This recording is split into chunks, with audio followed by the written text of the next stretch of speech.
Assalamualaikum warahmatullahi wabarakatuh. Selamat pagi Bapak Ibu dosen mata kuliah metodologi penelitian.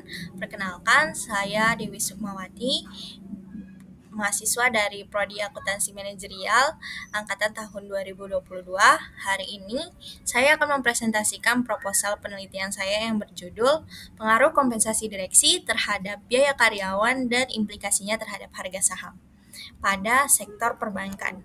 Topik ini saya pilih karena isu kompensasi direksi di sektor perbankan tidak hanya menjadi perhatian publik, tapi juga punya implikasi langsung terhadap strategi biaya perusahaan dan penilaian investor melalui harga saham.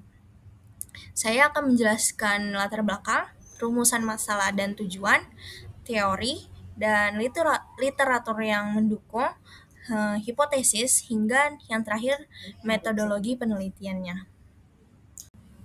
Selanjutnya, saya akan menjelaskan latar belakang dari penelitian ini.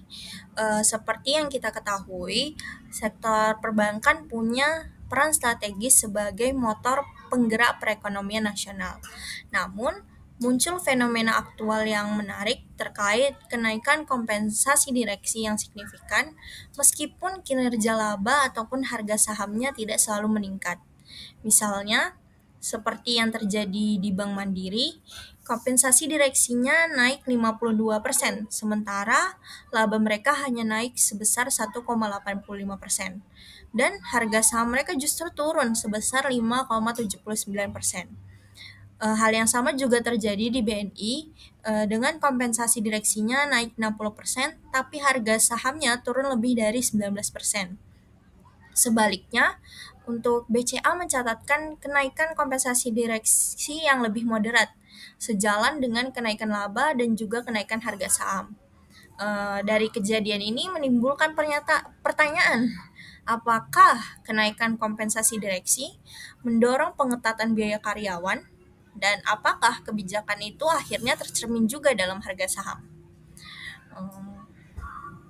Sebagian besar penelitian sebelumnya hanya berhenti pada pengaruh kompensasi direksi terhadap kinerja internal seperti ROA dan ROI. Sementara penelitian kali ini mengkaji lebih jauh hingga ke harga saham melalui jalur pengaruh biaya karyawan. Konteksnya pun unik, yaitu sektor perbankan di Indonesia yang mayoritas adalah BUMN yang punya struktur kepemilikan dan pengawasan berbeda dari negara maju. Novelty penelitian ini ada pada model yang simultan, di mana kompensasi direksi, lalu biaya karyawan, dan harga saham yang masih jarang dikaji di literatur, khususnya di sektor perbankan di Indonesia. Dari latar belakang tadi, penelitian ini berusaha menjawab dua pertanyaan utama. Yang pertama, apakah kompensasi direksi berpengaruh terhadap biaya karyawan? Yang kedua, apakah biaya karyawan kemudian berpengaruh terhadap harga saham? Tujuan penelitian ini bukan hanya untuk menguji hubungan empiris tersebut, tetapi juga untuk memberikan kontribusi praktis. Misalnya membantu regulator dan manajemen bank menyusun kebijakan kompensasi yang adil dan selaras dengan kepentingan pemegang saham, serta menjaga persepsi pasar agar harga saham tetap stabil. Penelitian ini juga ingin menunjukkan pentingnya mengelola biaya karyawan sebagai strategi jangka panjang, bukan hanya alat jangka pendek untuk meningkatkan bonus manajemen. Landasan utama penelitian ini adalah agensi teori yang pertama kali diperkenalkan oleh Jensen dan McLean di tahun 1976. Teori ini sendiri menjelaskan relasi antara pemegang saham dan karyawan sebagai prinsipal dengan direksi sebagai agen. Masalahnya muncul ketika kepentingan direksi sebagai agen tidak selalu sejalan dengan kepentingan karyawan dan juga pemegang saham. Salah satu bentuk nyata konflik ini adalah ketika direksi memiliki kekuasaan untuk menetapkan sendiri kompensasi mereka yang berpotensi tidak proporsional dengan kinerja perusahaan. Dalam konteks ini, kompensasi direksi yang lebih tinggi bisa memotivasi manajemen untuk menjaga margin laba agar bonus tetap tercapai. Salah satu cara yang paling cepat adalah dengan menekan biaya karyawan. Misalnya menahan kenaikan gaji, atau mengurangi tunjangan, atau bahkan efisiensi tenaga kerja. Namun, keputusan tersebut juga berpotensi mempengaruhi harga saham karena pasar bisa membaca kebijakan biaya yang terlalu agresif sebagai sinyal negatif terhadap keberlanjutan perusahaan. Berikut adalah beberapa penelitian terdahulu yang mendukung pola tersebut. Yang pertama adalah penelitian yang dilakukan oleh Gonzalez Sanchez et al. Di tahun 2021. Mereka menemukan bahwa kenaikan kompensasi direksi di Spanyol berkorelasi positif dengan biaya karyawan dan frekuensi PHK sebagai cara meningkatkan laba jangka pendek. Penelitian kedua dilakukan oleh Ben Nasser dan Gouma di tahun 2017 yang menunjukkan bahwa perusahaan yang punya kesejahteraan karyawan yang lebih baik cenderung memiliki risiko kejatuhan harga saham atau stock price crash risk yang lebih rendah. Selanjutnya ada juga penelitian dari Ntim et al. Di tahun 2019 yang memperkuat bahwa besarnya kekuatan manajemen dapat mempengaruhi arah kebijakan termasuk kebijakan biaya dan kompensasi. Dari teori ini dan temuan empiris tersebut, penelitian ini kemudian menyusun dua hipotesis yang saling terkait. Hipotesis pertama adalah kompensasi direksi berpengaruh terhadap biaya karyawan. Artinya, semakin tinggi kompensasi direksi, semakin besar dorongan manajemen untuk mengatur biaya karyawan demi menjaga margin labanya. Hipotesis yang kedua, biaya karyawan berpengaruh terhadap harga saham. Karena pasar memandang biaya karyawan sebagai komponen penting efisiensi dan keberlanjutan, ketika biaya karyawan ditekan berlebihan, kepercayaan investor terhadap perusahaan dapat terganggu, tercermin melalui return sahamnya. Intinya, penelitian ini tidak hanya ingin melihat apakah kompensasi direksi mempengaruhi biaya karyawan, tetapi juga bagaimana efek lanjutannya tercermin di harga saham sebagai indikator kinerja pasar. Model ini masih jarang dibahas di penelitian sebelumnya, terutama dalam konteks bank umum yang terdaftar di Bursa Efek Indonesia, dan inilah yang menjadi novelty atau kebaruan penelitian ini.